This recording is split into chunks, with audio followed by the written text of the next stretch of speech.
And welcome back, everybody, to another episode of Bubba and the Bloom, episode 206. Continuing our positional previews for the 2025 fantasy baseball season, heading to the outfield for part one, ADPs 1 through 30 of the outfield position.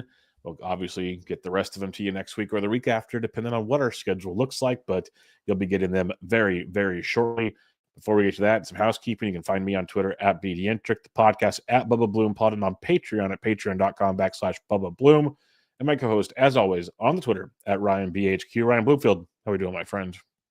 Fantastic, man. Just filed my first speculator article over at Baseball HQ earlier today. We did our first ever Patreon bonus episode earlier today as well, with like 15 mailbag questions from folks on the Patreon. So that was cool.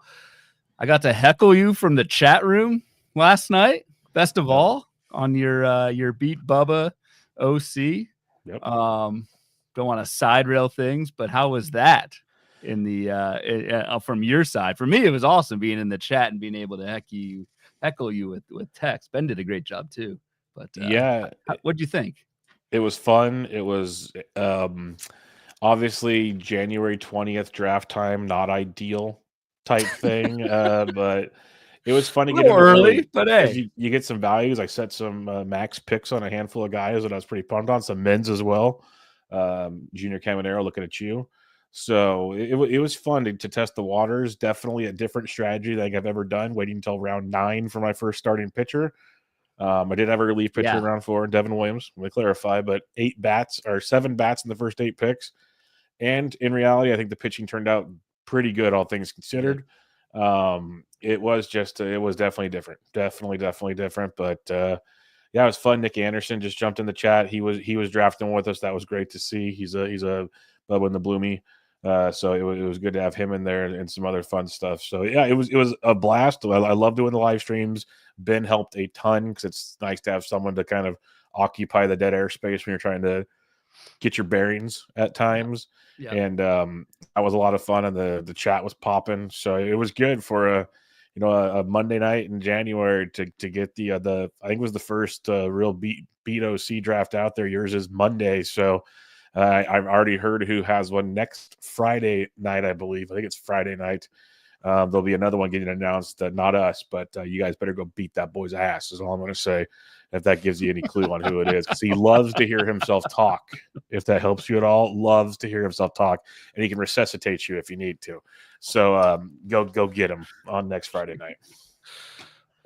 Can he resuscitate batting average? Because I think that's what your team needed. You know me by now. Ratios are not my friend when it comes to.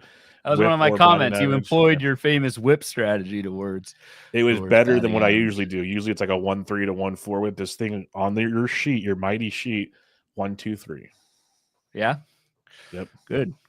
I'm just giving you a bunch of shit because I know. Because like I said, I'm up next. So my league filled earlier today. So that also happened today. So it was a fun day.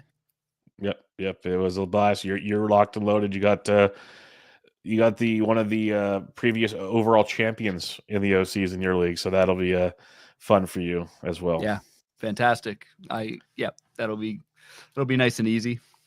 Yep. No problems at all there for sure. Yeah, that was a fun time. You mentioned the first Patreon only episode. That was a blast as well today. Mailbag episode. We'll have more of those coming along, which will be a ton of fun. And speaking of Patreon, listener leagues, only going to bug you with these a couple more shows, guys. Last time, second to last time. Yeah, maybe. I'm going to give you the full rundown on what they are, because I actually had people hit me up over the weekend for the specs, because I try not to do it every episode. So here you go, listeners. Pay attention. Listener leagues. The final day to sign up is this Friday, January 24th. At that point, Ryan and I will start putting lists together. We'll start working at the NFC to get dates, yada, yada. Then we'll send out some emails about picking out your best days, times, and whatnot. So, listener leagues, it is $50 to sign up in the league. $50 through the NFBC, not us. You don't send me any money. That simple.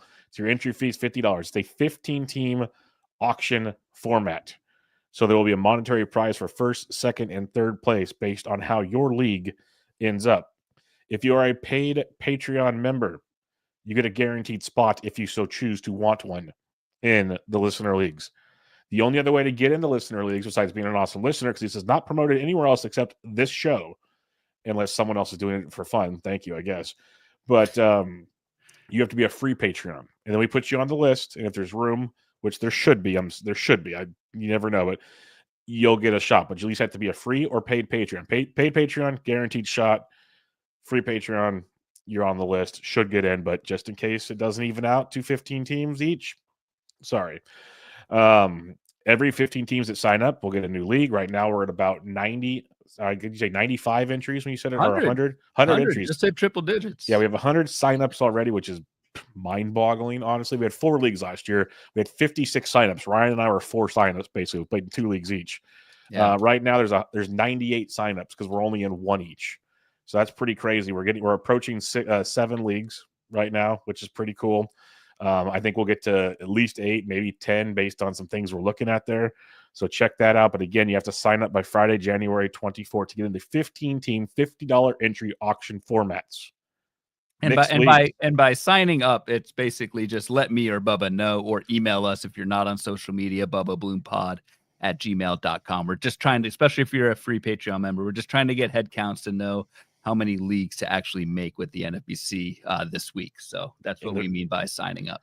And the reason we need to know this now is so we can get this figured out, because the drafts will start in the middle of February. We were looking, there's President's Day, I believe, is the 17th, Monday the 17th, because I think Valentine's Day is on a Friday. So we might do a draft that Saturday or Sunday the 16th, since it's a holiday on Monday, and then do maybe a day draft on Monday, kickstart things that way. Because we need to finish all the drafts before March 1st. They have to be done. So start middle of February, end of February. That's the plan there. All right, there's your schematics on how this works. There are overall prizes. This is where it gets fun, folks. Thanks to the wonderful people at baseballhq.com. And we did not even ask for these. They were gracious enough to offer them up to us, which is awesome. So for your leagues, there's still the monetary prizes, first, second, and third place. That's not changing.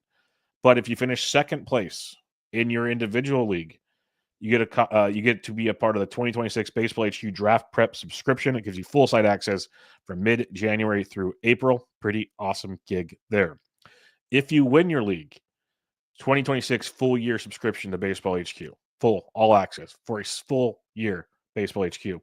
Pretty darn awesome stuff there as well. Now, if you win the overall prize, could be 7 leagues, could be 10 leagues. You win the granddaddy of them all, the overall. You win free registration to First Pitch Arizona 2025. That is pretty dang cool. Yep. Pretty cool stuff there. So the wonderful people at Baseball HQ donated those prizes. Anything else on the listener leagues, Ryan, before I have the last announcement? No, just thanks to HQ. And again, those are on top of the kind of the money prizes you get through the NFBC from the $50 entry. So very grateful to those guys for hooking us up with that. All right. We mentioned that if you finish second in your league, you get a 2026 Baseball HQ Draft Prep subscription. Well, if you want a 2025 Baseball HQ Draft Prep subscription, which gets you access to the entire site from now through April, all the articles, all the projections, everything you can think of. Like Ryan's first speculator article comes out Wednesday when you're probably listening to the show. Boom.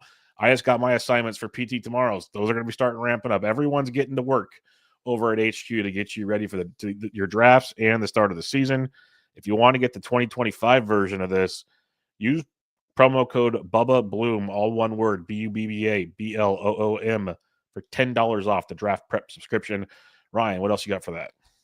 That was pretty smooth, man. That was pretty smooth. I don't have too much to add to that. It would knock, the $10 off knocks the draft prep price from $45 down to $35, which is a pretty sweet deal given the amount of content and tools that HQ puts out, including, like you said, some of our stuff, which is part of that package. So would highly recommend, if you have not subscribe to HQ before, if you're on the fence, whatever, use code Bubba Bloom, $35 through the end of April. I think it's a pretty sweet deal. I'm biased, but I think it's well worth your hard-earned money. Yeah, I think it's a great way because there's a ton of sites out there. I'm not going to act like there aren't. And And so there's some people always want to get a taste. It's like, go to Costco, get a sample, see if you want to try something, those kind of things. $35 for about February, March, April, 3.5 months. that's a pretty good deal. That's a pretty good way to try it out to see if you want to jump in for good. And one last thing we'll mention here, Kevin Hastings in the chat here says that overall prize is a life-changing win if someone that has not attended FPAS wins it. Agreed. That's And yeah, I hope it's someone that's never been. Not hyperbole, because literally earlier today, one of the questions we had in our mailback episode was on the Patreon was how did the podcast come to be? How did the podcast start? Yeah, the origin story. So we gave the origin story, and a good chunk of that was us hanging out and chilling together at First Pitch Arizona before we decided to do this. So yeah. We have pubbed First Pitch frequently, often, because we believe in it, and yeah, it would be an awesome prize to win for the overall. So yeah, it's like, as much as I would love to win the overall just for gloating purposes on you, on you, like I would have like a banner behind me or something. I honestly hope it's someone that's never been. I think that'd be absolutely amazing. If someone's never been, can check it out. And let me clarify, it's registration. It does not count for lodging or transportation. You still got to get there, but it's a gigantic chunk of the pie if you're looking at it. Yes, it is. All right. Enough of that. I apologize for those that don't like it, but you can always fast forward. So make that happen. You can hit plus 30. What? Yeah. It's a lot of times. 24 times. And we get to the outfield preview part. But here we are. Outfield preview. We're going to do 3 of these because obviously you need to have in a 12-team league, 60 outfielders go, 15 league, 90 outfielders go. So it's much deeper than your other positions. So we're going to do 3 episodes, 30 outfielders an episode, essentially, is what it comes down to. With the last episode, we always kind of go a little quicker through, it feels like, because it's deeper and maybe give some more long shot targets at that point. So we're going to kick it off here, Ryan. What do you got for us when we're looking at the good old Bloom board tonight? A lot of green. I think outfield is the spot where this is where you can get the most kind of five category production, which is what I'm looking at earlier in drafts to kind of put some numbers behind that. There are currently, by Steamer, there are 11 hitters projected for what I call 5 category stats. 260 plus batting average, 20 plus homers, and 20 plus steals. There's only 11 projected to do that by Steamer. Of those 11, 7 of them are outfielders. So this is kind of where you are getting your kind of raw category totals in bunches, and you can see that on this board that we're looking at. It's the same structure of the board. It's outfielders 1 through 30 on ADP with their Steamer projections color coded, and you can see that really that whole top, I would say almost 20, top 25, some pretty damn well-rounded players. And I feel like what we've been talking about, a common theme on some of the other positions, is like you need to go here for this category. You need to go, for example, like a middle pocket second base for steals. Outfield is where you kind of have it all, at least early on. But I think there's a wide swath of well-rounded 5 category guys in the top 20 at outfield. One thing I'll add to that, because yes, this is where you get a ton of studs, but the reason there are a ton of studs, and you mentioned like the top 20 to 25, the top 23 are in the top 100 of ADP. So like when we look at other charts where other positions, things go down, it's like your top, like that top 100 might be the top 8 guys or something. And now we're talking 23. So that obviously changes things. And that's why when we look at these boards in the next 2 outfield previews, you're going to see a lot more red and like very little green, because basically they're compared to the outfield. So as Ryan obviously mentioned earlier, but that part stood out to me as, yes, these are all great, but I think we need to like take a step back and go, yeah, most of these, like all of them go before pick 134 on this entire 30-person chart. So you're only going to get a couple of them unless you're super aggressive and you skip pitching. That's an option. Who would do that? I don't know. Some smart bald guy that's living the dream somewhere. I don't know. But yeah, that I just wanted to highlight that part because it's deep. It seems deep on this sheet, but in reality, in a 12-team league, you're basically, it's the first 10 rounds. Yeah, I think, so I'm going to pull up another graphic here just to kind of take that, what you were talking about, that kind of longer range view at the position, because tonight we are only focusing on the top 30 in terms of players. But I do want to take it. So again, for the YouTube crowd, for folks viewing this, I put this together actually for our outfield rankings article that's going to be coming out on the Patreon. What you're seeing here is a line graph of the basically the projected values. I won't get into what SGP is, but basically the projected values by outfield by rank. And so you can kind of see this line graph as we go deeper into the outfield pool. What I think are those cliffs at the position. I think there's a pretty firm cliff around top 15. I think your elite of the elite are gone by the top 15 in outfield.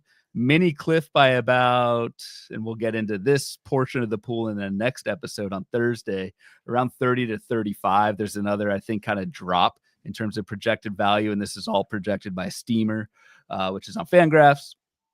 And then what I think is really the true cliff for outfield is when you get to like outfield 55 through 60. I think after that, it really starts to fall apart down to like 10 SGP, which is not very much, which is kind of close to replacement level. So I think you need to be looking at this rightmost line, this cliff at around 55 through 60 for outfield, and at least make sure you have at minimum 3, ideally 4 outfielders by that point, because it really does drop after that. And in fab leagues, and we're starting to kind of slowly turn over to fab league type drafts going on right now. In fab leagues, I think you can get by with like 3 or 4 really strong outfielders, because at least last year there were a ton of outfielders available in fab. So I just wanted to throw this graph up there so we could kind of visualize and see where those projected value cliffs are at outfield as a whole.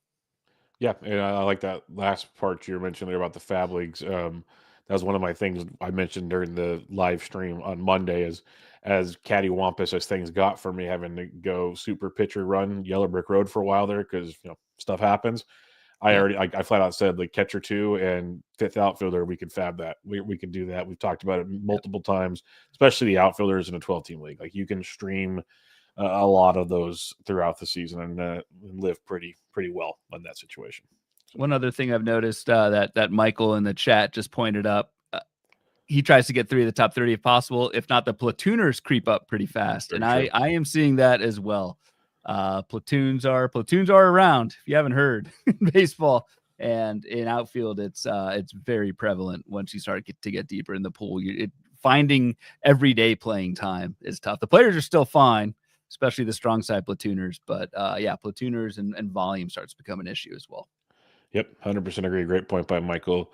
Our buddy Michael Cicchini right there as well. It's really good stuff. So I think that kind of sums up the kind of strategy. Obviously, things change and you can move around the outfield, but you want to be, we say this every position, you want to be aggressive, but there's a little more wiggle room here. You're either probably taking an outfielder or a shortstop in round 1. That's probably what's happening for you. You're doing that. And then in round 2, you're probably taking an outfielder or a corner infield if you're not going pitcher. And then it gets interesting from there. So that's where most of the early looks have been for sure. All right, let's get into it. Let's start talking about some good old top 30 outfielders here. And we'll start with the man, the myth, the legend, the American League MVP himself. Aaron Judge has the ADP of 3. The man on the cover of the forecaster. Still waiting for mine, by the way. So we're good there. January 21st. I think at this point you may want to reach out. Round 2 attempt was supposed to be a week ago. I'm still waiting for that one. So we'll see.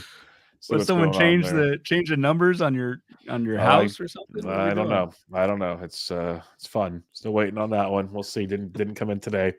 But Aaron Judge, ADP of 3 right now. Last year put up that monster year, 58 home runs, 122 runs, 144 RBIs, even tossed in 10 steals while hitting 322. That's just video game stuff, Ryan. Regression is natural in these occurrences, but even with that, would you be interested in Judge at 3? Because I know I've been fortunate to not have to make that decision. I mean, is regression even natural with Judge? He had 62 3 years ago. I think you have to plan for regression. Yes. And then he could obviously exceed it. Yes. Yeah. But I think like a fair projection for Judge is upwards of 50 home runs, like a base level projection if he plays a full season. So I think Aaron Judge is, for me, pretty firmly. I said on the shortstop episode that I want Witt or Ohtani 1 or 2.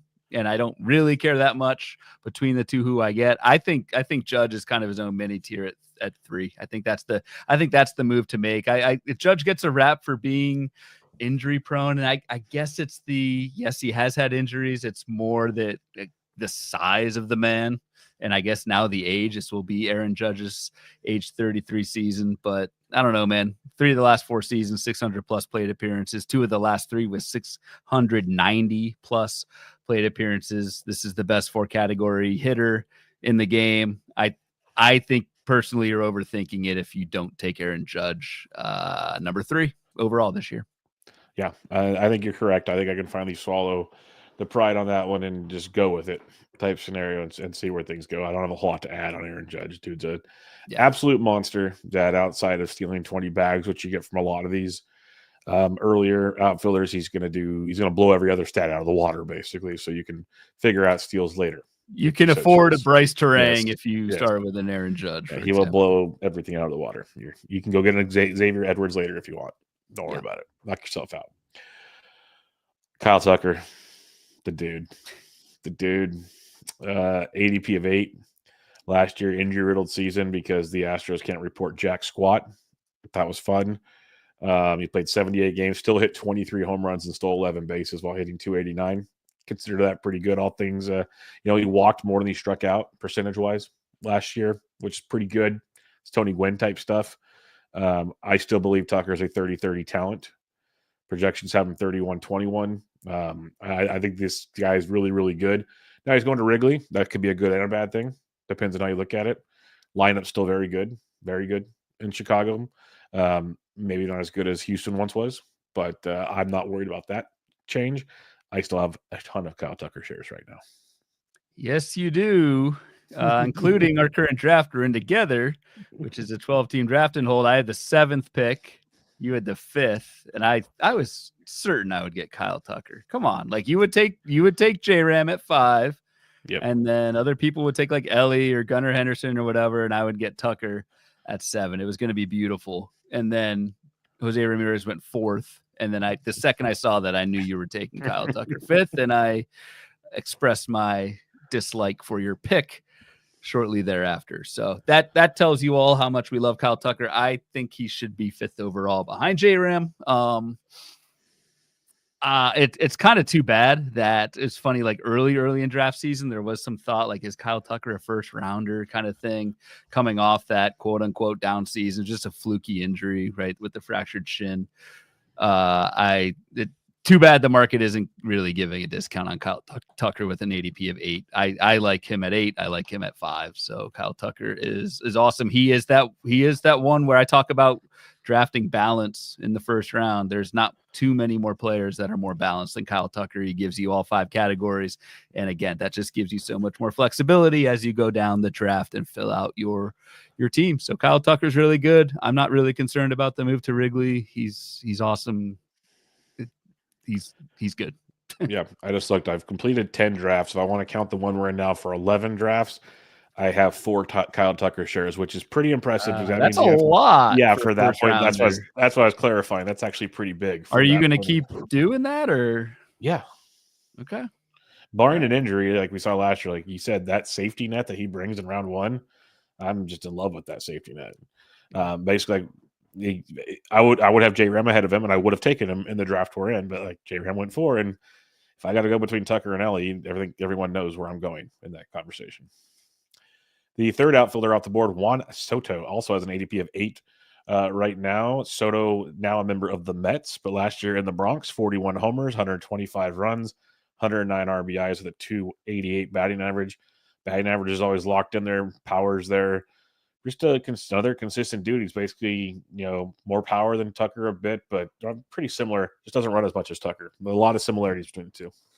Yeah, except for the steals. I mean, you want to talk about floor with Juan Soto. Like, he does play every single day. Like, he's really good, obviously. And then it's 700 plus plate appearances in each of the last 2 seasons. Like, he goes out there and plays every single day. I have this like weird, I don't know why, some weird bias against Juan Soto. I guess it's just I like other players around him more, that I almost never end up with Juan Soto in the first round. But you and me both. Yeah, but I mean, it's not really shade on Soto. I mean, he's good. I mean, the baseball forecaster, Juan Soto had 53 expected home runs last year.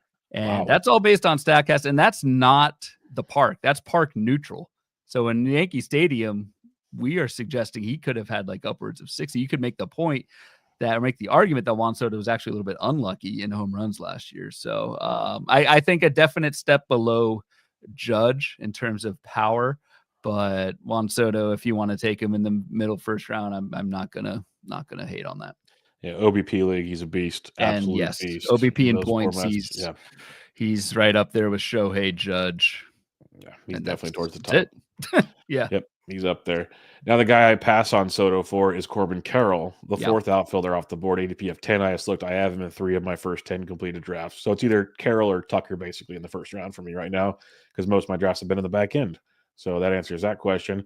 But Carroll, ADP of 10 right now. Obviously, a frustrating season where it started off really slow, but still ended with 22 homers and 35 steals, and 121 runs scored, all things considered. Only hit 231. That was a bummer, of course, but horrific start to the season. And again, like I said, finished really strong.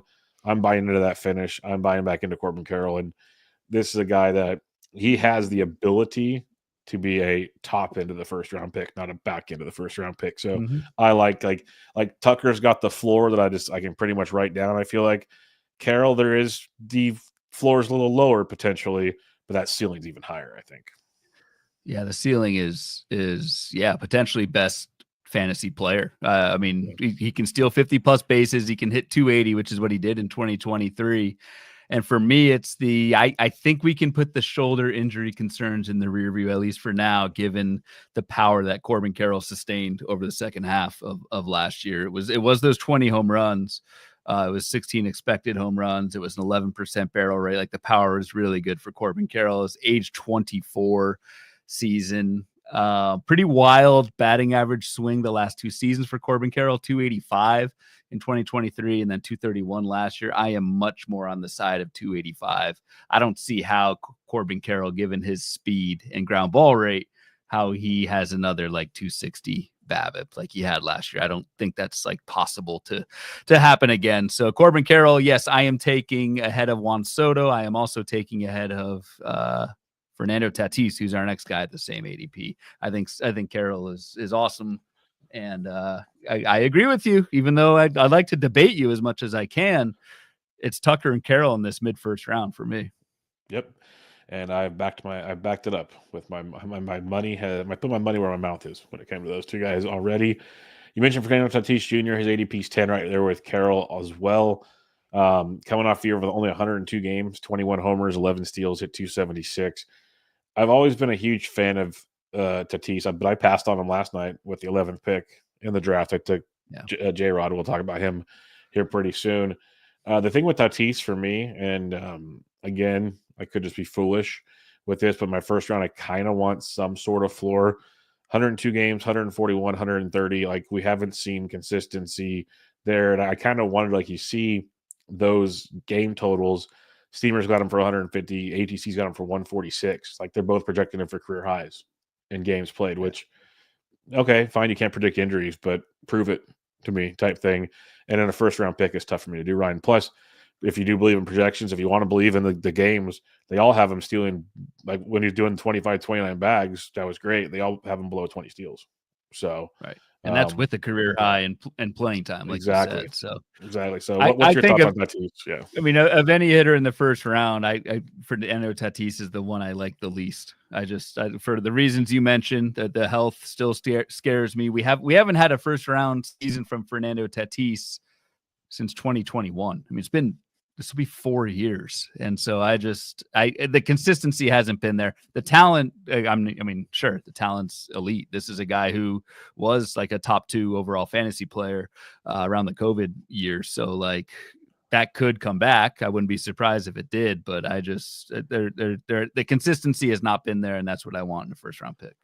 Yep. 100% on board with you there. The 6th outfielder off the board, ADP of 12, is Mookie Betts. Mookie Betts coming off a year, 19 homers, 16 steals, hit 289. So a down season, only played 116 games due to injuries, of course. Before that, though, just monster 39 homers, 35 homers. Doesn't run as much as you would hope compared to some of these other outfielders, but batting average is great. Runs scored is great.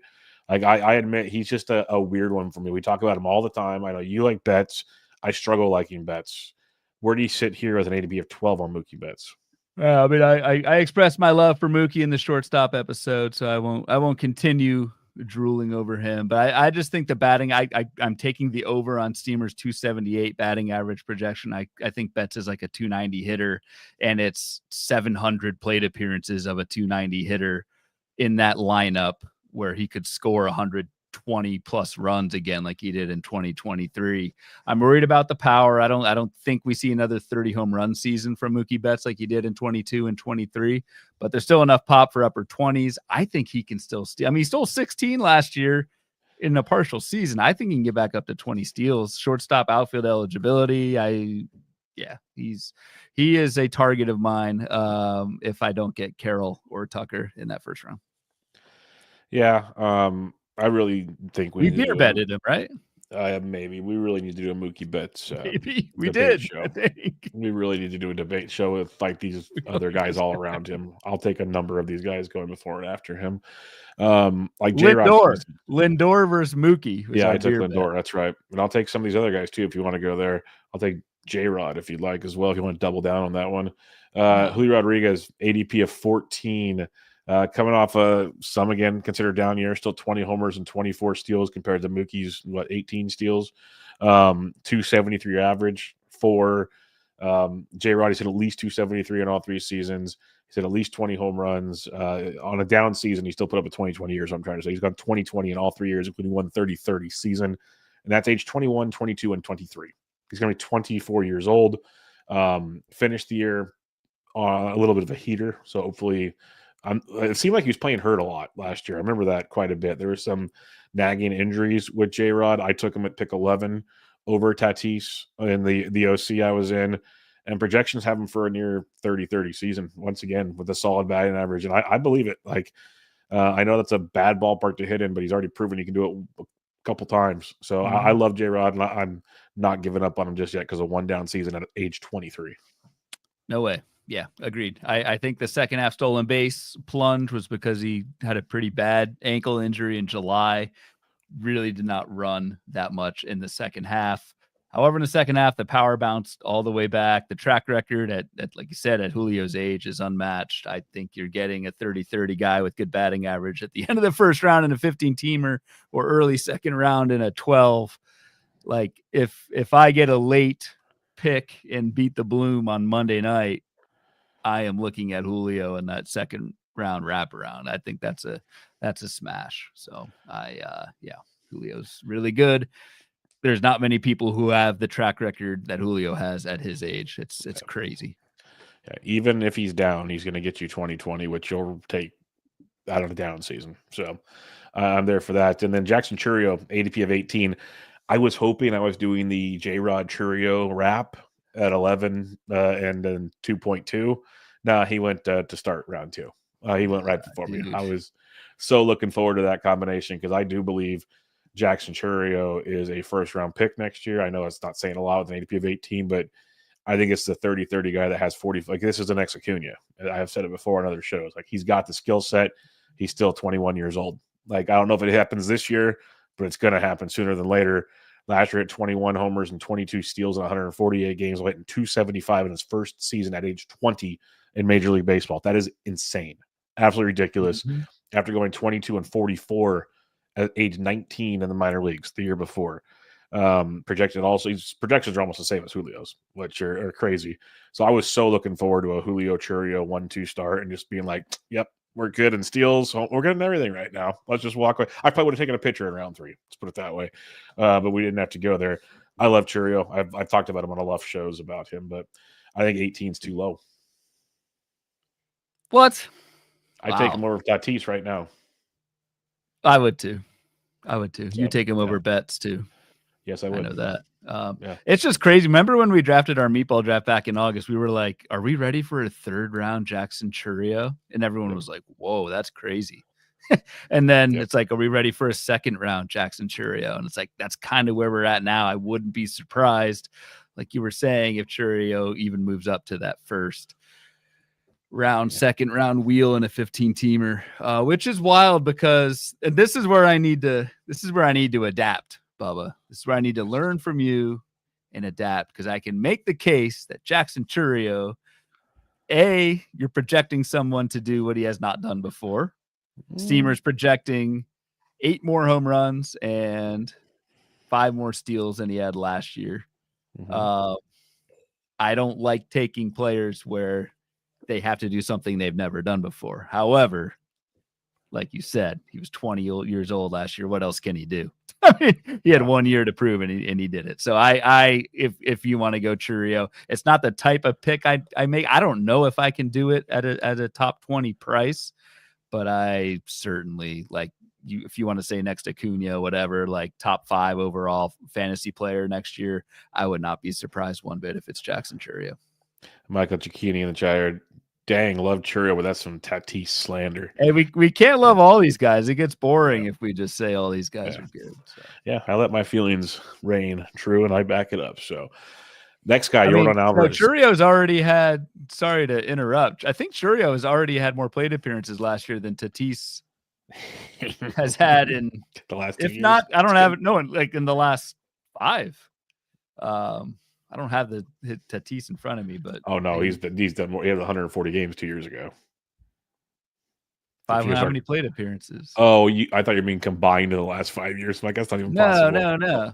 Oh no, I think you're right. Tatis has never had his career high is 635 plate appearances. Has not had a 550 plus plate appearance season in his career. Chourio, 573 last year. So I'm talking a little bit out my rear end, but it's just interesting. No, back it up.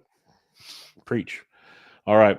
Yordan Alvarez, ADP of 19. He used to be on the 1-2 turn. Now he's fallen back a little bit in round 2. This is a guy that I know we talk about being hurt a lot. Still played 147 games, hit 35 bombs, hit 308. I think you want the thing with him that keeps getting me off is like the batting average is elite, the power is elite. So he's like what you want from like a Pete Alonso, but he hits for average. Problem is his runs and RBIs. He's only had 100 RBIs once. He's never scored 100 runs, and he doesn't run. So, sorry, Nick, I'm not hating your pick, but I just want to bring up the fact that if we are going to pick apart some of these early guys, like everyone says we're giving love and this and that, Yordan's a great talent. But for his ADP, he's basically giving you 2 elite categories where you want at least 4 elite categories, and you're not getting 4 elite categories, if that makes sense. Yeah, it's pretty damn close to elite. For a guy that hits almost 40 home runs, how do you not have more than 104 RBIs as your career high one time? But it's been 104, 97, 97. Like I don't care. That's pretty damn solid. Like that's pretty good. The biggest thing for me with Yordan is Greg Oden syndrome. Yes, I love that nickname. I threw you off on that one time. That was good. That was one of your better ones of all time. I just worry about the old man knees. It has affected Yordan Alvarez every single season. However, he has played through. I mean, that's why he hasn't had 120 RBI season, is because he's only averaging like 550 plate appearances, maybe 570 in those last 4 years. That's really the only reason why. So I don't know. I took, full disclosure, I took Yordan Alvarez in the second round of my current 12-team draft and hold. I think it's fine because he has been able to manage the knee and play through it. Like 635 plate appearances last year, hit 308. Like it obviously doesn't affect him on the field. It's just something I like in the back of my mind when I clicked on his name. I was like, ugh. But randomly, just one last piece, he had 6 steals last year. Yeah, that's crazy. I don't know how that happened. And like I agree with you, he doesn't run, but like what the hell? Yeah, he had 6 steals. He had 2 for his career before that. So I don't know. Yeah, I'm just looking at the home run leaderboard from last year, and all the guys that hit fewer home runs with him that drove in more RBIs is a pretty interesting statistic. That's all I'm going to say. Yeah. It's just, He needs to do more. I still think he's great. If you want to pick him, I'm not going to knock it because his batting average alone is worth probably Yes, that dude, pick. it's the batting average is massive. I mean, it's the best batting average of any outfielder. You're going to put 35 plus home runs and a 300 average. Yeah. So I get it is what I'm saying. It's just I want more. I'm greedy. I want more with that ADP is all I'm trying to say. But I get it. I get it if you want to go that direction. All right. Jarren Duran. Got my first share of Jarren Duran in the draft we're doing right now because it's just a tough click, but it works, I guess. His ADP is 22 right now, coming off 21 homers, 34 stolen bases with a 285 average. Ryan, what I want to ask you is that the reason it's hard for me to click him sometimes is I don't know if he's a 20 home run guy. Projections don't have him hitting 20. I believe in the speed. I'm 100% there. The batting average is a concern as well. We saw 285 and 295 the last 2 years. Projections have him much lower. So it's kind of one of those like I need the average or the power. I can't lose both. That's right. It's hard for me to take that click with him. Yeah, and I think I do think so. I mean, I kind of made this point in a third base episode with Jazz Chisholm. I think it applies here as well. I mean, what I worry most about. So yes, I think there's going to be some pullback from what we saw in 2024. The power. I mean, like a lot of the skills did support what Jarren Duran did last year. It's what I said about Jazz Chisholm. You're banking on someone who has been pretty injury prone throughout his career.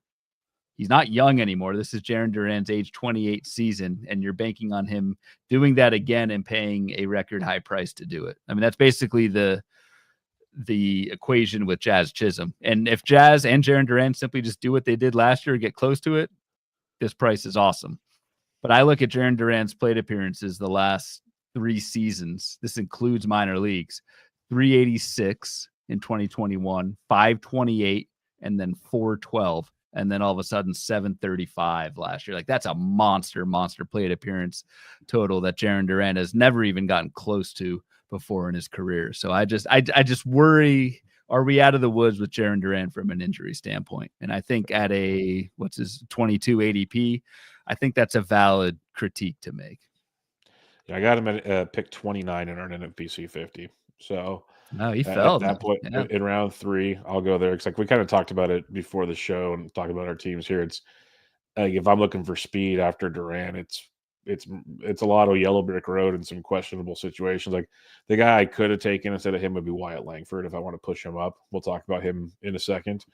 But yeah, Duran fell, so I took him for my first share. I have avoided him for a lot of the concerns you've mentioned and the concerns I've mentioned. Wondering if he'll prove me wrong, basically. And the projections, they're way off compared to, like I said, the last 2 years when it comes to the average, which is really intriguing to me of why. But yeah, it's 263 does seem. It's a massive drop off. Seem very low. The forecaster, we've got 273, and he hit 285 last year. So 285 and 295 for back-to-back years. Like it's a big drop. Yeah, that is interesting. I don't really know why. So we'll see. I'd take the over. I would take the over. I would as well, for sure. All right. That's the top 10 in the outfield at the current ADPs. Now we're going to take a couple players each from 11 through 20 as we do, and then we'll go 21 through 30 before we kick off to next week's 31 through 60 episode. But on 11 through 20, you got Jazz, who we just talked about, Jackson Merrill, Acuna, Michael Harris, O'Neill Cruz, Wyatt Langford, James Wood, Teoscar Hernandez, Lawrence Butler, Brenton Doyle. I will preface this before Ryan kicks us off. This range, both these ranges, usually when we do other shows, you're kind of plugging your nose at times. These are all loaded players for the most part. So we're just kind of telling you kind of maybe our guys in this range is what it comes down to. So we'll see where that goes. But Ryan, who's the first one for you? I think, and maybe this is some of that free agent discount, quote unquote, still sneaking in, but I think Teoscar Hernandez is the value projection of the draft, like where he's going. The numbers, the numbers I look at actually have Teoscar Hernandez better than Jarren Duran straight up. I like Teoscar Hernandez better than Ronald Acuna straight up, Michael Harris straight up, O'Neill Cruz straight up. He's going after all those guys. And so a price of 64, he's back in LA where he just had a really good season, best team context. in the country. I think Teoscar Hernandez he should be, I think, roughly like a 40 ADP, and he's going 64. I have taken Teoscar Hernandez early and often. He is my 26th rated hitter right now and 40th hitter off the board. So he's awesome. I apologize because I know you mentioned this out the gate, or it's probably on our outline here. This is DC ADP, correct? Yeah. Okay. I took Teoscar Hernandez at pick 62 last night in the OC draft. I was pretty pumped on that. So, yeah, that was a fun pick for me. So I love the Teoscar. It's a guy we've liked. I remember last year we were all over him, and then he signed and his ADP flew. We were like, God dang it. So yeah, love Teoscar. And it may fly. Well, I mean, but he signed. I mean, this ADP is January draft and hold. No, this should have adjusted pretty good by now. Yeah. So I don't know, man. I can't explain why it's so cheap. Like Teoscar, I got the January ADP up for DC. He's gone as high as 55. It's not like he's that much of a difference. I think people take pictures in rounds 3 and 4. That's why. All right. Mine's going to be Jackson Merrill. This is a guy that honestly surprised he's still down here with all the hype going behind Jackson Merrill. Right now has an ADP of 26, which obviously still a second round pick in a 15. But coming off a rookie year where I thought he was the rookie of the year personally, 24 home runs, 16 steals at 292, 90 RBIs, carried the Padres for a long time there to keep them in the race for as long as they did. Again, 21 years old. I think it's another 20-20, maybe 30-20 type guy. He's got a lot of Kyle Tucker-esque in him, is what I'll say. When it comes to power, speed, average. If they move a quick way to Bubba's heart. Yeah, if they move him into like the middle of that order, maybe 5th behind like Machado or something, or they move him up to 2nd in front of Tatis and Machado, there's even more either runs or RBI production there. Maybe he runs more if he hits 2nd. There is a lot of room for fantasy growth with Jackson Merrill, and that's what a guy that I'd be willing to take a shot at if you somehow get a Judge or a Bobby Witt or a J-Ram in the early first round to pair it up with a Jackson Merrill. I think that'd be a heck of a way to get things going. So big fan of that. And I remember us on our forecaster episode talking with Chris Olson, who had Merrill's box, and Olson basically said, like, or maybe I said this, but maybe he agreed. I don't know. Details. It's recorded. You can watch Minor it. Details. It was fascinating. Someone coming off a breakout season like Merrill. I know it's just his rookie season. For us to plan on or project even further growth from that is kind of rare for what we do at HQ. But Jackson Merrill kind of checked all the boxes to be able to do that. So, yep. Yeah, I agree. Who's your second one in this range? This is not a target. This is just someone I want to discuss. I want to bring up Ronald Acuna. I need to bring up Ronald Acuna. I need to bring up Ronald Acuna, who's going 36th. I don't get it. I look at, and maybe we're being a little too, like, Steamer projecting 46 steals and 27 homers is I just don't think that's possible for Acuna. They're projecting, I think, 586 plate appearances.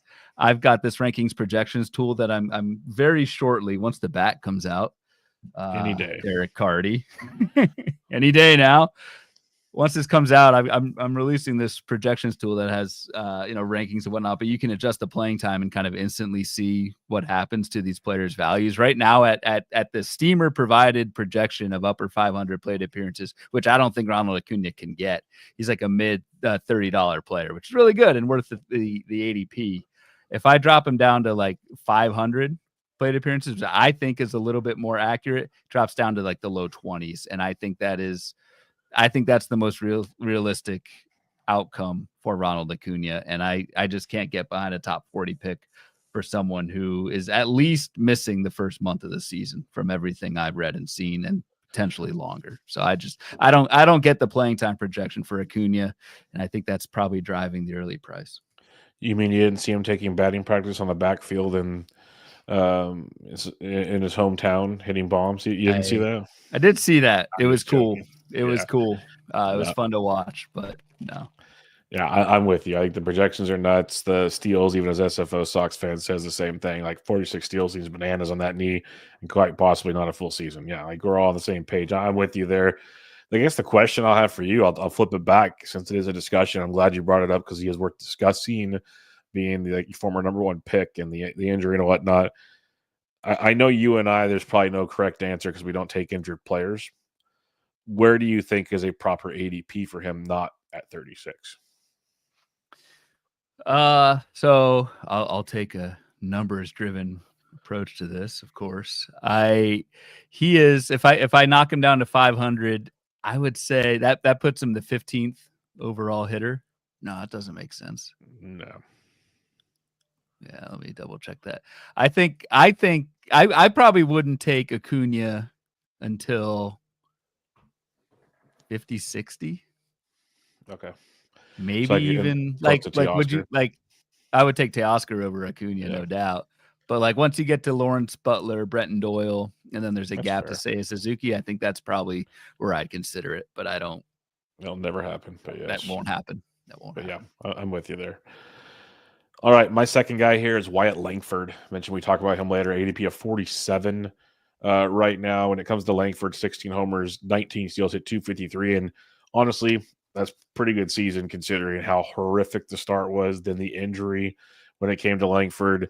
In the second half, he hit 251. He had 254 in the first half, but he had 11 home runs in the second half, 5 in the first. Remember, he had his first home run, took forever, and it was an inside the Parker. Like, just couldn't get anything going. Stole 11 of his 19 bases in the second half. So the 62-game second half, 11 homers, 11 steals at 251. That's 62 games. I know you can't just extrapolate from that, but like that's a dude that's going 25-25 potentially if things click and he's hitting for average. Right now, Roster Resource has him batting third. That's pretty bullish with that line. They also have Berger hitting like 7th or 8th. Don't see that happening. Langford should be hitting like 2nd or I guess 3rd if you move other guys around, but you don't want to bury Wyatt Langford. I just think there's like a 25-25 guy there with maybe more as he gets clicking. Another dude that's super young. He's 23. He's outside of that Chourio, Jackson Merrill world. I was doing some stuff earlier today looking at him, Ryan, and he went round 10 in our meatball draft because he was still like not great at that point. To Steve Weimer of all people. Yeah, like ADP, as if he needs more help. Like a 151 ADP or some craziness like that. So, yeah, that's the gift that keeps on giving. I like Wyatt Langford a lot. That's where I was saying, like, where I took Jared Duran, I could have seen myself go ahead. Do I reach and push Wyatt Langford up to pick 29? I don't think so. But it would have been interesting because he went at the beginning of round 4 in our 50. So he went ahead of ADP still at that point. So I like Langford a lot. I think there is a definite ceiling play when you draft a Wyatt Langford. I don't want to steal the thunder, one of the listener questions we got, but just looking at this board, it's fascinating to see Wyatt Langford, James Wood with basically the exact same steamer projection going next to each other at the position. Langford's going 7 picks earlier. I assume you would take Langford over James Wood straight up. I'll say yes. And it's because I kind of have like I don't know enough about James Wood besides the hype train that went through AAA last year that got everybody going. I just don't know where Langford, at least I kind of did preseason work on last year, even getting ready for drafts because we knew he was coming, where we didn't know when would like that's a me thing, not knowing prospects enough. And I was impressed with what he did, and I could be totally wrong on him. So yeah, I guess just I gotta take Teoscar over him, and that might be totally foolish of me. I'd take so I agree with you. I think I'd take Langford over Wood straight up. Langford he's gone through the gauntlet, the adjustment to the adjustment, and handled it quite well with how he did, like you said, in the second half. That said, like I would take Teoscar over Langford and Wood. I don't see myself, you know me. I don't see myself taking either of those two guys at the price, but that's just me being old and conservative. It is. You better watch your words. When I draft. Yeah, so you better watch your words right now. It is an interesting 16 through 20 pocket there. So you have Langford, Wood, then you have the veteran Teoscar, and you have Butler and Doyle. So you have 4 guys that are young, 20 plus home run power, basically 20 plus steals. Then you have Teoscar sitting in the middle of them. The king sitting in the middle. On his throne. So very, very interesting little grouping right there. Yep. All right, 21 through 30, we got Seiya, Lubob, Brian Reynolds, Cody Bellinger, Anthony Santander, Toronto. I guess Tony Taters is what they call him. Riley Green, Christian Yelich, Spencer Steer, Randy Rosarena, and PCA. So, Ryan, who's your first guy in this grouping? Continuing on my theme of being old, predictable, and boring, I'm going to go Brian Reynolds at 94. I love the floor. The floor is the projection, pretty much. The ceiling might be too, but I'm fine with that. I'm fine with getting 260, 25 home runs, and like 10 steals with my 100, pick 100, 94, whatever it is. I just think Brian Reynolds is so damn consistent. He's balanced. For all those reasons, Brian Reynolds is he's just like boring as hell, but he's my kind of boring. Brian Reynolds. Yes, He's the good oatmeal, as Derek Van Riper has coined the term. Yeah, the one thing I'll tell you is in your OC on Monday, the boring Reynolds is not as fun of a pick there as he is in a 15. I'm just gonna throw that one out to you, just as a heads What do you mean? up. Oh, just because you want more higher ceiling? Yes, where he's going in drafts. Yes, that's what I'd say. A top 100 pick. You want a little more like stability in a 15, a little more ceiling in a 12, if that makes any sense. But you do you. Prove me wrong. Oh man, giving me advice. My elder here. Just trying. I want to see first. Go ahead. I was honestly shocked that you didn't pick this guy because you had the first choice in this region. Seiya Suzuki for me. Like this is a dude we've loved on this show, and it's been oblique injuries to start the last 2 seasons. That's kind of sidelined things, but he still finished with 21 homers and 16 steals last year. That's the big shocker after 9 steals and 6 steals the previous 2 years. Hit 283 last year after 285. Like even on a down season, you can pencil in 20 plus home runs. Steals is the question, but like 75, 75, and 280, which is pretty darn solid, all things considered. And if he can actually play a full healthy season, God forbid what we might get from a Seiya Suzuki without an oblique hindering him. And another guy I've backed up, put my money where my mouth is. I have him in 60% of my leagues right now. So yeah, team Seiya right now. I love me some Seiya Suzuki. Yeah, I do too, but not as much as you now. I'm backing off just ever so slightly, because it is 2 years in a row of an oblique injury, and I believe, is it the same oblique? Same one. The weird part is it was always to start the season, and then he played through it the rest of the time. It was weird, right? But like, will that happen the third time? I mean, I don't know. And he's supposed to DH this year, they said. Well, I mean, he still has to swing. Hopefully it helps. Yeah, maybe. I know one of the obliques he hurt swinging, so that won't help. But I think Seiya Suzuki is freaking awesome. We need to see that full season, and it's not like Seiya Suzuki is a spring chicken anymore. He's 30, so we'll see. I hope it works. Actually, I kind of don't, because I'm in on Seiya Suzuki every year except for maybe this year. I still like him, like I said, but the 2 years in a row of an oblique starts to worry me as he hits the 3-0. Oh, you're being ageist over there. Gotcha. Who's your second guy on this list? I don't know. Who is it? Oh, okay. Jeez, it's what a show. Yeah. It's my guy. It's Randy Arozarena. Your guy. The new king of the Pacific Northwest, Randy Arozarena. I've made the case for Randy Arozarena a few times on the pod in the past, but to repeat myself slightly, this is someone who had just an awful, terrible, no good season in 2024, yet still went 2020, still had a 2020 season in his worst year, basically in recent memory. And so I think that's the absolute floor for Randy Arozarena. The batting average, he hit 219 last year. This is someone who the batting average has dropped every year the last 4 years, but it's gone from 281. That doesn't count. That's COVID year, 76 plate appearances, but it's gone from 274, 263, 254 down to 219 last year. Strikeout rate stayed pretty firm. It was mostly just a career low BABIP that drove that 219 batting average. So I think Randy Arozarena can get back to like a 250 hitter. I think the steamer projection of 238 is pretty low. And then you're getting a 250 hitter with, I think, locked in pretty much 2020 homers and steals. I think that's a pretty good rebound pick to make at 133. Yeah, I don't hate it. I've always been Team Randy. So if you want to take the bounce back, because even when he sucks, he's 2020, which is nice. At least like if he's going to crush you in one category, he can elevate you in the others. I'll take that more often than not. So I mean, the park. I don't love the park. I don't love the park at all, but I still think it works for him. Yeah, so I'm with you. The park's not going to change either because I don't see him going anywhere after this year. I think you're in the same boat right there.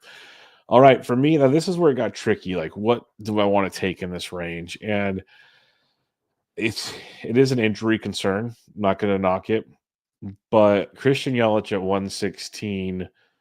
Like he had the surgery, which was actually good because we see so many guys with back issues just miss time and rehab and come back, and the back issues keep coming. So I'll take that grain of salt. Now, any back injury still not great. I know guys that have had multiple surgeries because it keeps getting screwed up. Like that's just the reality. But when it comes to Christian Yelich, he's supposed to be healthy for opening day. Again, these are all supposed to be. ADP is 116. This is a guy, if healthy. Back in 2023, we saw 19 and 28. We saw 14 and 19 before that. Like we've had a discussion on this show. This is kind of who he is now. Probably 15 to 20 homers, 20-ish stolen bases. So you have a 20-20 appeal, but a good batting average. Going to lead off and score a ton of runs because King William is going to drive him in. That's just the reality of the situation. Yes, it took 1 hour and 49 minutes, but we got there, folks. Or 1 hour 49 seconds. Sorry. But with Yelich at this point, I'm going to get a batting average asset, potential 20-20 upside. Like if you want to start looking at projections, those Wyatt Langfords, those James Woods, those Butlers, you can go O'Neill Cruz's. That's Christian Yelich. Like he's all of those guys, and he's going anywhere from 60 to 80 picks later. Like depends on how you want to look at things. So it's more of it's a definite risk. Not going to deny it, but it's a risk that has a pretty dang impressive ceiling if he can just stay healthy for like 140 games. I think there's a lot to like there with Christian Yelich. Agreed. And you look at, I mean, the projections absolutely pop for him. The projections, as they should, project a fair good bit amount of playing time for Christian Yelich. I just think, and I mean, I'm echoing you at this point. I just don't think we'll know if Christian Yelich is healthy until the end of the year. Like, I don't think just the way back injuries work, and like, will we really know if the surgery was effective if he makes it through spring training? Like, I don't know. I agree, it's a risk, and I don't think there's any way to possibly know until Christian Yelich actually puts his surgically repaired back through a full MLB season, if he can do it. So, and I like to pick much more in a 12 than a 15 because you can wiggle out of it. I'll buy that. Yeah, wiggle out of it in a 12 of 15. You might be pretty hindered with that kind of pick. So like while you were talking about earlier, I did look up Brian Reynolds' ADP in 12 teamers. It's a 99 ADP compared to 94 in 15 teamers. Where Yelich is a 116. Would you take does the 15 versus 12 conversation, does that enter in with like a Brian Reynolds versus Yelich? Where like in a 15, would you go Reynolds? I take Reynolds, yes. I take that flag. I think Reynolds is a phenomenal 15-team league play. Like but in a 12-teamer, you would take Yelich over. I would take Yelich. Reynolds. I would look for more upside at that point. Okay. I took Seiya over him. That was the discussion me and Ben had in the OC draft. I took Seiya because I think, again, it's if he stays healthy, but a healthy Seiya gives you more 5-category juice than Brian Reynolds does. Yeah. Okay. So that's just where I'm looking at that point in time. Is I'm looking just to try to maximize it. It's a combination of the 12 teams. There's replacement value. It's also in the OC, especially. Again, we can talk satellites and stuff another time, but you're going for the overall. So, like, I'm not saying take all these injury risk guys, but if you're going for player A and player B, probably take the ceiling like type situation more often than not. Not all the time, but more often than not. Like, take your boring guys later. That's I'm not cut out to be in these 12s. That's why I'm really looking forward to seeing how this goes for you. It's well, no, I'm not trying to be like mean about it. It's just not your not forte. my game. That's why you play 15s. I play 12s. It's just the difference between the two of us. So I'm looking forward to it. Yeah, that'll be my biggest adjustment on Monday night, and I get to do it on the fly in front of people. Now, to be fair, if you play it safe and you get the playing time, you could probably win your league. I just don't know if you have any chance in the overall. If I that don't makes have sense. any chance at the overall. You kidding me? Yeah. So no, don't go there. Don't go there.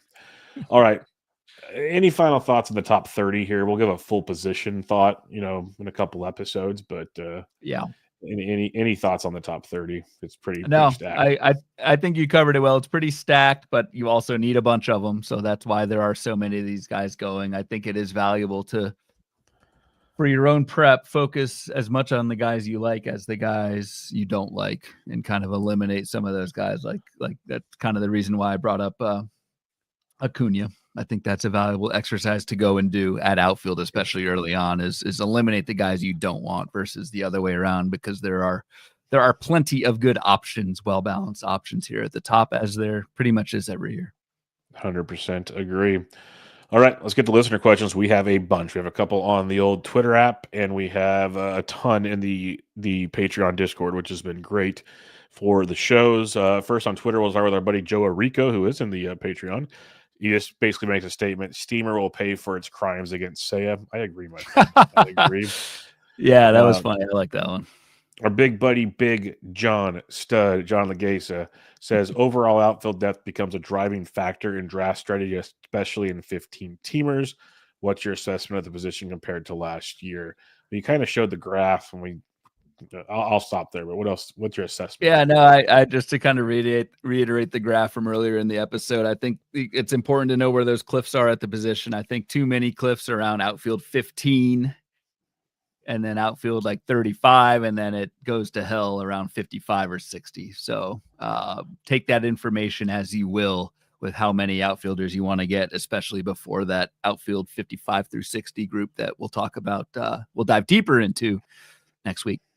Yep. Mitch says projections all seem to have Bellinger at 22 to 23 home runs. Am I crazy for thinking the stadium bump could get him to 30? Ryan, you've been a Bellinger guy more than me. What do you think? I took Bellinger today over your boy, Bubba Burger, but I just needed steals, so that was kind of the deciding factor there. I absolutely think this could help Cody Bellinger get to 30 home runs. He's a big fly ball guy, 47% fly ball rate 3 of the last 4 seasons. I think that swing plays well for Yankee Stadium. So yeah, a little surprised the projections aren't a little bit higher on Cody Bellinger in the power department. Then again, like, it has been a 6% barrel rate each of the last 2 seasons. So they probably are giving a little boost, but I do think it's possible for Cody to hit 30 home runs in that park. Yeah, ceiling, like if he runs hot, there you go. If yeah, you got to run hot though. I've just been anti-Bellinger because the profile is sketchy, but the ballpark will definitely give a boost. Yep. All right, let me pull up the old Patreon here to the listener questions, and like I said, you guys came through. We'll start with our buddy Aaron Gift says, will Santander move up in ADP now that he's no longer a free agent? If so, how far? Ryan, when it comes to Santander, just pulling up the old ADP here. His ADP, he's got as high as 89 though. Okay. In the month of January. That's a bit, yeah. I don't think, I think Santander is one of those guys that falls into the he's good enough. We know he's going to sign, so we're just going to draft him. I don't think there was too much of a free agent discount. And then now that we know the landing spot, like, I don't think it's any kind of major boost. I guess, I don't know. Like, he's 111 right now, so right behind Bellinger, Brian Reynolds, Luis Robert, and Seiya Suzuki. I don't think that he may move ahead of Bellinger, but I don't see Santander going ahead of Reynolds, moving that much up into the 90s. Yeah, I think Santander might get the little bump, like you said, but even Bellinger got a bump in Yankee Stadium. I just don't think there's a lot of room for Santander to move. And I mean, he's the kind of guy who's going to go down, go later in ADP, because he is kind of that older, boring hitter as we get closer to March and pitchers move up. So yeah, for sure. All right, Aaron Gifts had another question here. Is PCA Pete Crow Armstrong's ADP price too steep? I like him, but have had trouble pulling the trigger unless he falls a bit. Current ADP is 134, Ryan. When you look at PCA, he's gone between 117 and 154 in the month of January. Is that 133 ADP okay for you? I think it kind of goes back a little bit to the ceiling floor thing we talked about with 12s and 15s. It's tough. We just don't have that much of a sample with PCA. It was 410 plate appearances in the majors last year. Yes, he made some really nice improvements down the stretch. I remember both of us hating on PCA when he was first brought up because he didn't do anything except play defense. Like he was horrendous. But the barrel rate doubled from first half to second half. The strikeout rate went down. He runs like crazy. So I think there's a case to be made to take those 266 plate appearances of PCA in the second half. That was 9 home runs, 260 batting average, 12 steals. Like he could keep that up. I mean, the forecaster, we have an upside of PCA of 260, 20 home runs, and 40 steals. I mean, you want to talk about ceiling? That is it. Again, that's an upside. That's a ceiling type projection there. I think the floor is what we saw early from PCA. So it's just he's one of the tougher ones for me to evaluate for this year. You said 260, 20, 40? Yes, that's the upside. That's almost Corbin Carroll's teamer projection. Yep. That's insane. So I just want to put that in perspective for the listeners. It's really good. It's really good. Yeah, and the thing is, I'm with you because I remember we just trashed him last year, but then I know towards the end of the year in the Fab things when he started improving, our tune did start to change. Like I remember I even picked him up for like $1 or $2 and a couple 12s to stream in certain weeks for the Cubs faced a bunch of righties. So there's something definitely there. A lot of my questions with PCA is where in the lineups he going to hit? I'm guessing towards the bottom. So that'll limit stuff, especially when you're looking at most guys in this top 30. They're more productive in the run, like top of the order type stuff that you're talking about. But I agree. I guess is a floor ceiling play. Like here you go. So floor Randy Rosarena, ceiling PCA, right? Yeah. But that's what I got to think about. I would still personally take Randy in your draft, but that's me because I still think his floor is pretty impressive. High, but would you go PCA over Spencer Steer?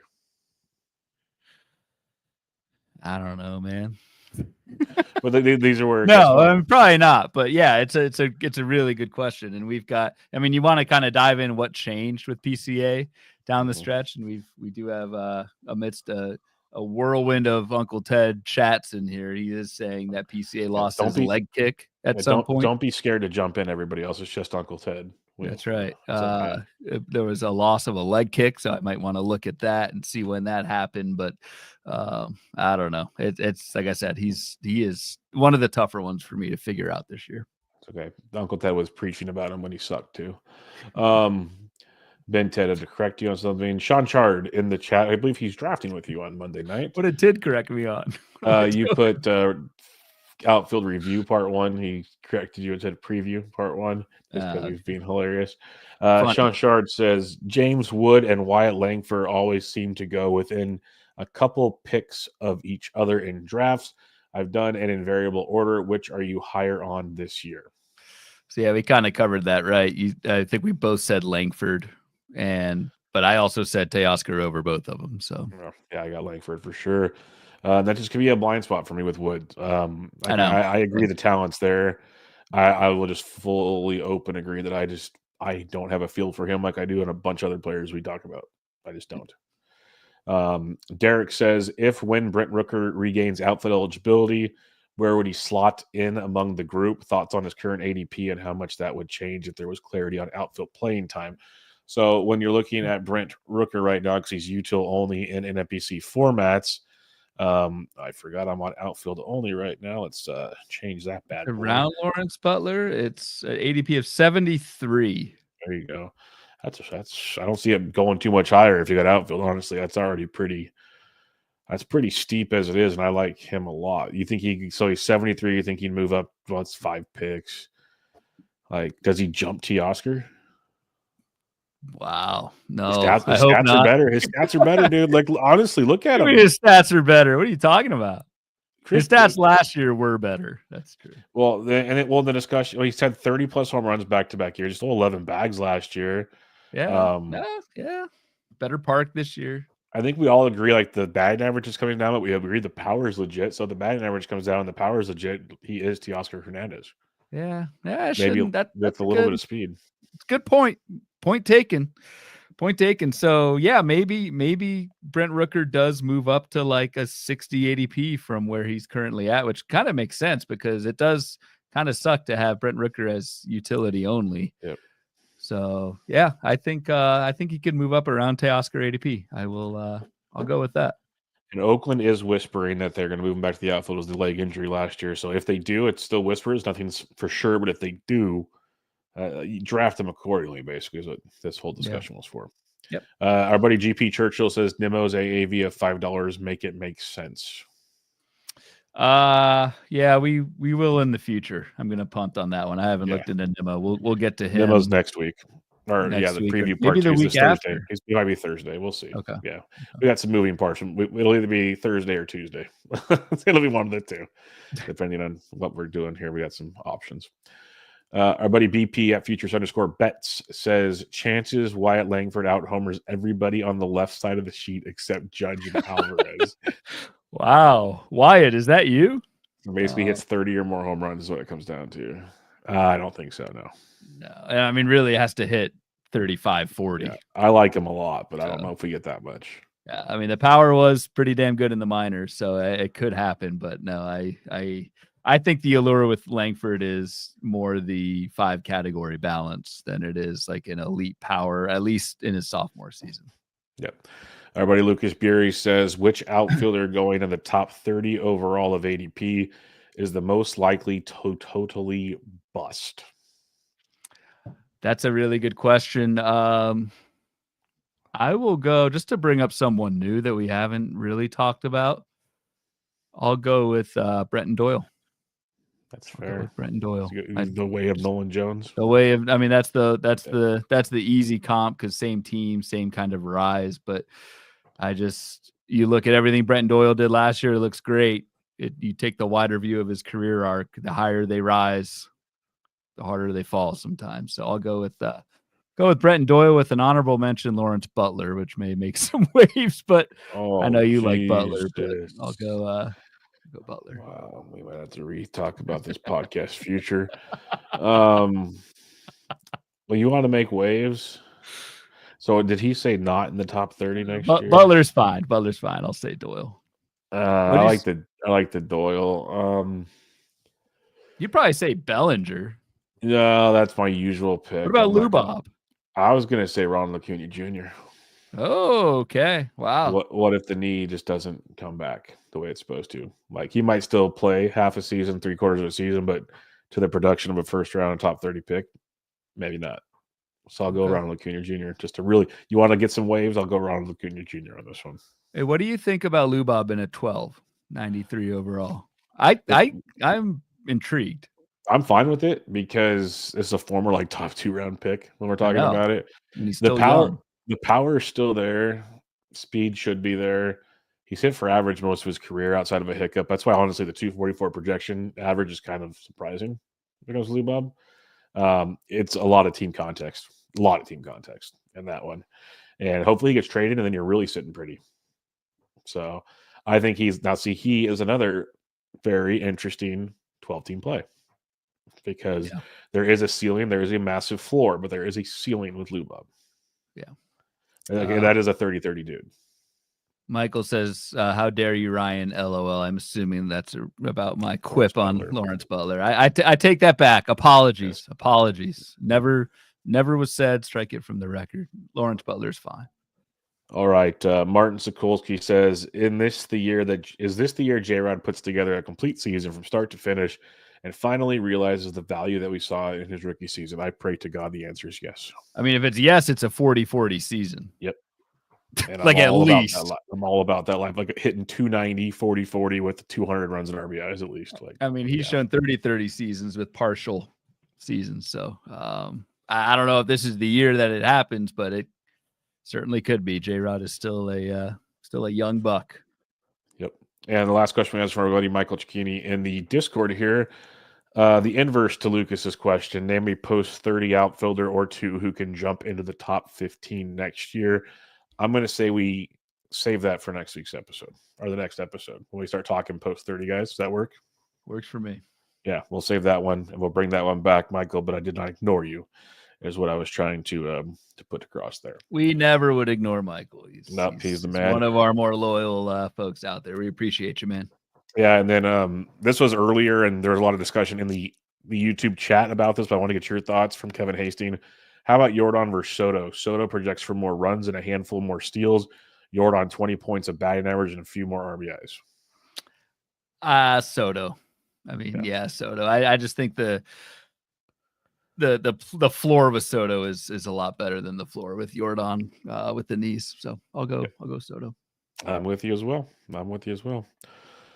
But all right, my friend, we're going to wrap it up there. 1 through 30 in the books. Again, we have the next 2 coming at you, 31 through 60, 60 through 90. Either we'll be back with you on this on Thursday, or we have another topic we might bring to the table that's up for debate at this point in time. But we will get these for you guys over the next couple episodes to get you through the positions and get you to the mound.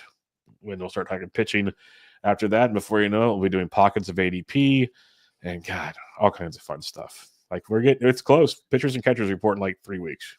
Yeah. It's going to be a fun stretch, man. I don't know. People probably don't like to hear this, but we've gotten like a ton of Patreon subs lately. Like it's just been really cool to see people joining in and kind of buying into what we're doing here. So these next 2 months, where it's like the peak of fantasy baseball interest, buckle up, as you said, before we teed off at golf at first pitch. Buckle up. Yeah, buckle up, baby. Up. Speaking of that individual, I'll be having him on Mitchell Bubba sometime next week. So buckle up, folks. And on that note, we're going to wrap it up there. Make sure you follow Ryan on Twitter at RyanBHQ, the podcast at Bubba Bloom Pod, and on Patreon at patreon.com/Bubba Bloom. I'm at BDintric. This was Bubba the Bloom, episode 206. Catch y'all next time.